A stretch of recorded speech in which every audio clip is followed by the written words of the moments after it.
Welcome back to BiochemSerye Learning on the Go. Mm-hmm. This is podcast 2B, All right. and today we're diving into a topic that is often a bit of a puzzle for our students. C derivatives of monosaccharides. You know, I always tell my students Okay. that monosaccharides are like the plain T-shirts I like that. of the carbohydrate world. Okay. Useful on their own, but truly exciting when you start adding some flair. Okay. Love the analogy. Yeah. So for our listeners who might just be starting out with biochemistry, Sure. C derivatives are essentially those add-ons that transform simple sugars into a diverse array of molecules with incredibly important functions. Exactly. And today we're going beyond memorizing structures. We're digging into the why these modifications matter, how they change the game for these molecules, and what that means for everything from cellular energy to the very structure of our DNA. Sounds like we've got a lot to unpack. We do. Let's start with a group. Okay. That's pretty fundamental. Phosphoric acid esters of monosaccharides. Okay. What's the deal with these? Well, as the name suggests, they form when phosphoric acid reacts with a hydroxyl group on the sugar. Okay. It's like attaching a phosphate group tag to the sugar. You're making me picture little sticky notes with phosphate scrawled on them, getting slapped onto these sugar molecules. That's not a bad image. And those sticky notes have some pretty important consequences. Okay. For starters, they prevent the sugar from just diffusing out of the cell. Wait, so it's not just a random addition? Yep. There's a purpose to this phosphate tagging. Absolutely. Imagine you're a cell. Okay. Working hard to generate energy from glucose. Right. You don't want that precious glucose leaking back out, do you? No. By adding a phosphate group, the sugar becomes more polar, meaning it doesn't play well with the cell membrane's oily interior. Okay. It's basically trapped inside. Ah, so it's like adding a molecular keep-out sign to the sugar. Right. But I'm guessing there's more to it than just containment?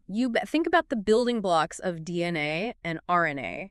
Okay. Those sugar phosphates of deoxyribose and ribose, they wouldn't exist without this phosphorylation. Oh, okay, now you're really talking our students' language. I try. Phosphoric acid esters are at the heart of cellular energy and genetics. Yes.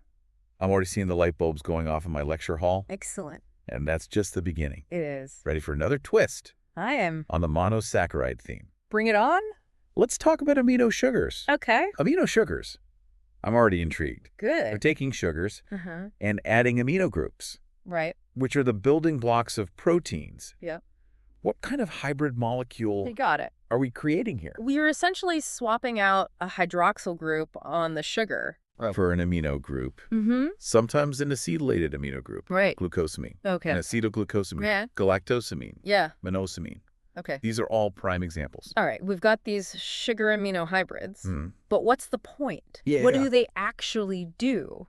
They're involved in some seriously complex structures. Okay. They're components of glycolipids. Okay. Those fatty sugar molecules that are crucial in cell membranes. Right. Then you have glycoproteins. Proteins with sugar attachments that are involved in practically every cellular process you can think of. Right. And let's not forget proteoglycans. Yeah. Massive sugar protein complexes in the extracellular matrix. Right. The stuff that holds tissues together. Whoa, hold on. Yeah. So we're talking about everything from our cells' outer boundaries to the structural scaffolding of our tissues? That's right. That's a pretty impressive resume. It is for a modified sugar. Right. And for our med students who are starting to think about pharmacology, here's a fascinating tidbit. Okay. Certain antibiotics, like erythromycin and carbamycin, actually contain amino sugars. Now, that's what I call connecting the dots. Yeah. Knowing about amino sugars could help us understand how these drugs work. Maybe even design better ones. Exactly. Now, let's shift gears slightly to another important modification, deoxy sugars. Deoxy. Does that mean we're taking away oxygen from the sugar molecule? You're on the right track. Okay. In a deoxy sugar, you replace one of the hydroxyl groups. Okay. That oxygen and hydrogen pair with just a hydrogen atom. Okay. And the poster child for this modification is 2-deoxyribose. Wait a second, 2-deoxyribose? Yeah. Didn't we just talk about that? We did. Isn't It's a key component of DNA. Right. It forms the backbone of that iconic double helix holding our genetic code. It's amazing how a seemingly small change, just swapping out an oxygen for a hydrogen, can have such massive implications. I know. We're talking about the very foundation of genetics here. That's the beauty of biochemistry. It's all about those subtle yet powerful molecular tweaks. Okay. Now, are you ready for another type of derivative? Hit me with it. Let's talk about sugar acids. Okay. These are formed through the oxidation of monosaccharides. Oxidation. Yeah. Like what happens when a sliced apple turns brown? A very good analogy. Okay. Now, there are two key sugar acids I want to highlight. All right. First, we have ascorbic acid, better known as vitamin C. Vitamin C, everybody knows it's important. They do. But how does it fit into this sugar acid story? Ascorbic acid is crucial for collagen synthesis. Right. Which is why it's vital for healthy skin, tendons, and blood vessels. Okay. And it's a powerful antioxidant, protecting our cells from damage. But there's a catch. Okay. Humans can't synthesize vitamin C. Wait, seriously? Yeah. Why not? That's the interesting part. Okay. We're missing a key enzyme, L-gulonolactone oxidase, which is essential for the last step in vitamin C synthesis. So we're missing the final piece of the puzzle. We are. It makes you wonder why this happened in our evolutionary history. It does. Was it a disadvantage? I don't know. Or did we evolve to compensate somehow? That's a question for evolutionary biologists. Right.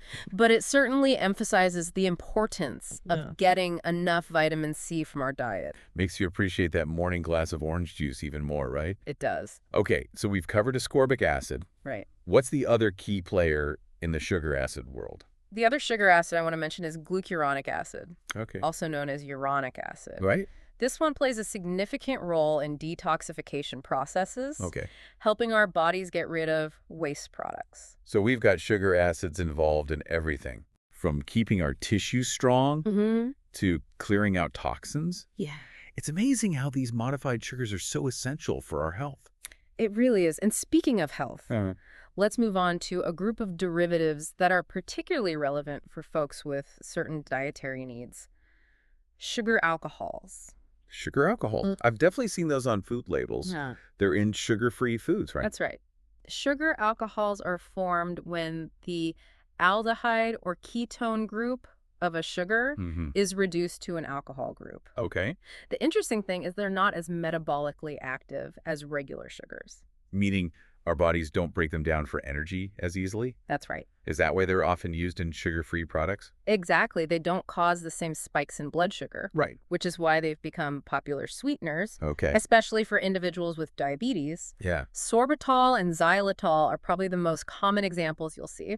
This is the perfect example of how understanding biochemistry isn't just about memorizing facts. Yeah. It can actually help us make informed choices about our health and diet. Couldn't have said it better myself. Now, are you ready to tackle our final group of C derivatives? Bring it on. All right, let's talk about Neuraminic acid and Sialic acids. Okay. These are a bit more complex, but stick with me. Okay. Neuraminic acid is a 9-carbon sugar. 9 carbons. That's the bigger sugar than we've been talking about so far. It is, and sialic acids are essentially acetylated derivatives of neuraminic acid. Okay. They have an amino or hydroxyl group that's been modified with an acetyl group. Okay, so we've got this 9-carbon sugar, right, neuraminic acid, and then we have sialic acids, which are modified versions of it. Yes. What's so special about them? Yeah. What roles do they play? Sialic acids are often found attached to glycoproteins and glycolipids. Especially those on cell surfaces. Okay. Think of them like decorations on the outside of our cells. Decorations. Yeah. What kind of cellular fashion statement are we talking about here? It's more than just looks. Okay. They play a crucial role in cell signaling and recognition processes. Right. It's like a cellular language where sialic acids help cells communicate with each other and their environment. So they're like flags. Yeah. That cells use to signal their identity or state to other cells. Exactly. They're involved in everything from immune responses to brain development. Wow. That's a lot of responsibility. It is. For a little sugar modification. And we're still learning about all the roles they play. Wow. There's a lot more to uncover in the world of neuraminic acid and sialic acids. It sounds like a fascinating area for future research. It is. Who knows what other secrets these complex sugars hold? Who knows? But before we get too carried away, okay, maybe we should take a step back and do a quick review of all the C derivatives we've covered so far. Sounds good to me. Let's make sure those key concepts are solidified in everyone's minds. Okay. All right, let's do a quick recap. That's good. We started with phosphoric acid esters of monosaccharides. Those phosphate tags that keep sugars inside cells and help build the backbones of DNA and RNA. Yeah. Then we ventured into the realm of amino sugars. Right. Those intriguing sugar-amino hybrids that are involved in everything from cell membranes and the extracellular matrix to the structure of certain antibiotics. Next up were deoxy sugars. Right. With 2 deoxyribose taking center stage as a key component of DNA, showing us how a subtle change, like swapping an oxygen for a hydrogen, can have a huge impact on a molecule's function. And we can't forget about sugar acids with vitamin C shining brightly as an essential nutrient for collagen synthesis and antioxidant protection, while glucuronic acid quietly works behind the scenes to detoxify our bodies. And finally, we delved into the complex world of Neuraminic acid and Sialic acids, highlighting their crucial roles in cell signaling and recognition processes. Whew, that was a whirlwind tour. It was. Of some pretty amazing molecular modifications. But I'm thinking back to when we talked about amino sugars. And how they're components of these things called proteoglycans. I remember being a little confused about those back in my undergrad days. Proteoglycans are definitely fascinating structures. And it's easy to get lost in the details. Essentially, they're a type of glycoprotein. A protein with sugar chains attached to it. But what makes them unique is the specific type of sugar chains they have called glycosaminoglycans. Or GAGs for short. Glycosaminoglycans. Okay, that rings a bell. Good. But I'm still a bit fuzzy on what they actually are. Think of GAGs as long, unbranched chains made up of repeating disaccharide units. And one of those units is always an amino sugar, like glucosamine or galactosamine. So those amino sugars we talked about earlier are like the building blocks of these GAG chains. Exactly. And these GAG chains have a negative charge due to the presence of sulfate or carboxyl groups. This negative charge is key. Because it attracts water molecules, making proteoglycans incredibly hydrated and gel-like. So they're like tiny molecular sponges. That's a great analogy. Soaking up water. And this water-holding ability is what gives proteoglycans many of their important properties. They provide cushioning and lubrication in joints. Help maintain the structural integrity of tissues. And even regulate the movement of molecules through the extracellular matrix. The extracellular matrix. Yeah. That's the stuff that surrounds and supports our cells, right? Precisely. It's a complex network of proteins and carbohydrates. That acts as a scaffold for cells and tissues and plays a crucial role in cell signaling and communication. So proteoglycans are like key players in the extracellular matrix. They were creating this supportive and functional environment for cells. That's right. It's amazing to think that these complex structures It is. built from sugars and amino acids have such a profound impact on our biology. It really is. And they're involved in a wide range of processes. Wow. From wound healing to embryonic development. We've been focusing a lot on the structural and functional roles of C derivatives. But I'm curious about their involvement in cell signaling.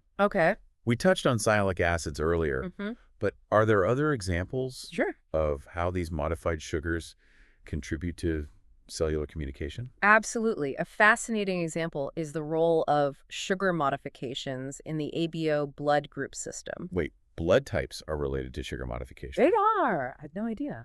The different blood types, A, B, and O, are determined by the presence or absence of specific sugar molecules on the surface of red blood cells. Interesting. These sugars act as antigens, meaning they can trigger an immune response. If the body recognizes them as foreign. So it's like a cellular identification system. Yes. Where the sugars act as ID tags. Precisely. Now, the basic structure of these blood group antigens is a chain of sugars attached to lipids or proteins on the red blood cell membrane. The difference between the blood types lies in the terminal sugar of this chain. What do you mean by terminal sugar? It's the sugar at the very end of the chain. The one that's exposed to the outside environment. Got it. So how do the different blood types differ in their terminal sugars? It's a question. Individuals with blood type A have a terminal sugar called N-acetylgalactosamine attached to the chain. Those with blood type B have galactose as the terminal sugar. People with blood type AB have both N-acetylgalactosamine and galactose. Interesting. So they have both types of ID tags. Yes. What about blood type O? What about it? Blood type O is a bit different. Individuals with blood type O lack both of these terminal sugars. They have a shorter sugar chain, essentially missing the enzyme needed to add those final sugars. So their ID tags are incomplete. You could say that, and this seemingly small difference in terminal sugars has major implications for blood transfusions. Because the immune system will attack red blood cells with the wrong ID tags. Exactly. If someone receives a blood transfusion that's incompatible with their own blood type, their immune system will recognize those foreign sugars on the transfused red blood cells as invaders and launch an attack, leading to a potentially life-threatening reaction. That's why it's so crucial to know your blood type. It is. And ensure compatibility for transfusions. Absolutely. It's a powerful illustration of how these subtle variations in carbohydrate structure can have a huge impact on human health. This whole discussion about blood types has really opened my eyes to the importance of sugar modifications. They play a far greater role than I ever realized. I agree, and there's still so much we are learning about their influence on various biological processes. Well, as fascinating as all this is, I think we need to start wrapping up our deep dive. I think that's a good idea. We've covered a lot of ground today. All right, you ready for a little pop quiz? Hit me with your best shot. I have a feeling our listeners have been paying close attention. Okay, first question. What's the key difference between a deoxy sugar and a regular sugar? Well, in a deoxy sugar, one of those hydroxyl groups, the oxygen-hydrogen pair, has been replaced with just a hydrogen atom. It's a subtle change with big consequences, as we saw with 2-deoxyribose in DNA. Excellent. Okay, next question. Why is the phosphorylation of sugars so important within cells? Two main reasons. First, it prevents those sugars from just diffusing out of the cell, like adding a molecular fence to keep them in. And second, it's crucial for processes like energy metabolism and building those essential nucleic acids, DNA and RNA. Okay, you're on a roll. Next one. Can you name 2 amino sugars and give us a quick rundown of why they're important? Let's go with glucosamine and N-acetylglucosamine. These guys are key components of glycolipids, glycoproteins, and those fascinating proteoglycans we talked about earlier. They're involved in everything from cell membranes and the extracellular matrix to the structure of some antibiotics. All right, now for a question that might hit close to home for some of our listeners, what's the medical significance of sugar alcohols? They're often used as sweeteners, particularly for individuals with diabetes, because they don't have the same impact on blood sugar levels as regular sugars. Good point. Okay, next up. Which sugar acid is absolutely essential for making collagen and acts as a powerful antioxidant in our bodies? That would be the famous ascorbic acid, better known as vitamin C. Too bad we humans can't make it ourselves. That's right. Got to get it from those fruits and veggies. Next question. What's the defining characteristic of sialic acids? Sialic acids are those acetylated derivatives of Neuraminic acid. They've got an amino or hydroxyl group that's been modified with an acetyl group. And where do we typically find these sialic acids hanging out? They love to attach to glycoproteins and glycolipids, especially those on cell surfaces, acting like little flags or signals in that intricate cellular communication system. Now let's test your memory on deoxy sugars. Why is it so important to understand the structure of 2-deoxyribose? Well, without 2-deoxyribose, we wouldn't have DNA. It forms the backbone of that iconic double helix holding our genetic blueprints. I'm impressed with your knowledge so far. 2 more questions to go. This one's about antibiotics. How does erythromycin relate to our discussion of amino sugars? Erythromycin is a macrolide antibiotic, and guess what? It actually contains an amino sugar called disosamine as part of its structure. Last but not least, a question to really get those mental gears turning. What are some potential implications of being able to manipulate these C derivatives of monosaccharides? The possibilities are incredibly exciting. Imagine designing new drugs that target specific sugar modifications on cells or engineering tissues with tailored properties by manipulating proteoglycans. It opens up whole new avenues in medicine and biotechnology. That's a fantastic point to end on. We've covered a lot of ground today, from the basic structures of C derivatives to their diverse roles in energy genetics, cell signaling, and even human health. And we've seen how seemingly small changes to these sugar molecules can have a profound impact on their function, driving a wide range of biological processes. It's amazing to think about the complexity that arises from these subtle molecular tweaks. Thanks for taking this deep dive with us. My pleasure. Keep exploring the fascinating world of biochemistry. Who knows what other discoveries await?